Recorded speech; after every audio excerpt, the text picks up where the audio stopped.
Hey, what's up YouTube? Got another repair video for you. Today we're going to be working on this 2003 Ford Mustang GT with the 4.6 liter engine, and we got a bit of an engine oil leak, and it's coming from the left side of the engine right by our oil filter. So we're going to raise the vehicle and go underneath and take a look, and hopefully we'll find out where it's leaking from. And here's a look at our oil filter housing, and as you may be able to tell, we got a little bit of a leak from down underneath there. There's the gasket that's in there, that piece right there, and this leaks comes and wraps around, then leaks on our rack and pinion and our power steering lines, and it ends up on the floor. Not the biggest leak, but it's definitely there, and every night when I park this car there's a small puddle that forms right underneath here. So we're gonna go ahead and remove that. But before we start removing our oil filter housing, we're gonna drain the engine of any oil and coolant. First we're gonna drain the coolant, and we're gonna do that by unhooking this lower radiator hose that's on the driver's side of the radiator.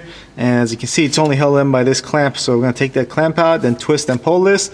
Make sure you get a large bucket ready underneath this, because there's gonna be a lot of coolant that's probably gonna come rushing out.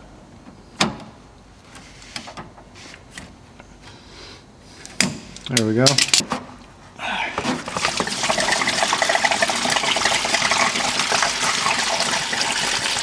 Okay, next we drain our oil.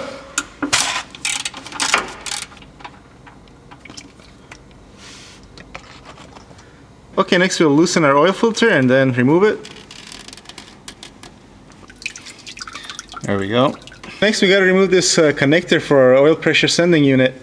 And there's a little tab at the end of this connector that you press in and then you pull, and you get that out of the way. Now with our oil filter out of the way, we can see what's holding this oil filter housing in, and it's these these 4 bolts.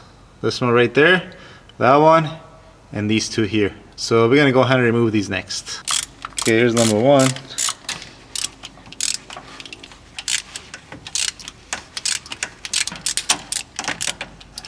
Let's see how we can get this out of here. Have your catch pan ready again, because coolant is gonna come rushing out. There we go. You just set this aside for now. And I don't know how well you guys are gonna be able to see this, but here's the gasket that's for our oil filter housing.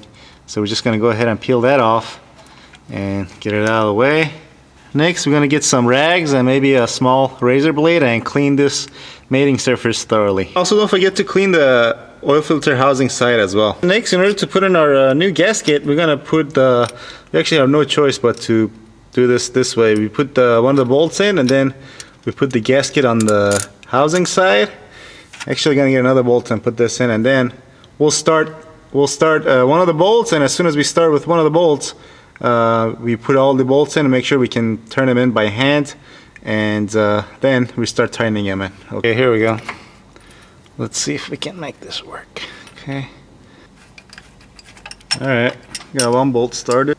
Alright, I believe that's bolt number 2. There's bolt number 3 started. And here's the top bolt. Next, it's time to torque these down, and you want to go from the middle 2 out. You want to do that one, then the one across it, then come back down and then back up. And the torque spec for these is 18 foot-pounds. There's 1, 2.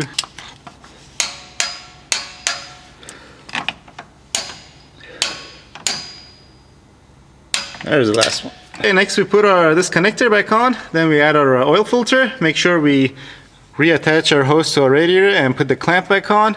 Then we add oil and coolant to the system, making sure there are no leaks. Then we'll start the car, run it for 10-15 minutes, and then check again, make sure nothing is leaking. There's a small chance that you might have to replace your entire housing, because sometimes they corrode. If someone doesn't add the proper coolant to the system and just adds water, for example, they corrode, and then excessive corrosion will cause it to just go bad, and then you'll have to replace this housing. Otherwise, you're just not gonna get a good seal.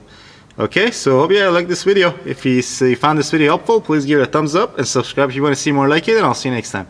Thanks for watching.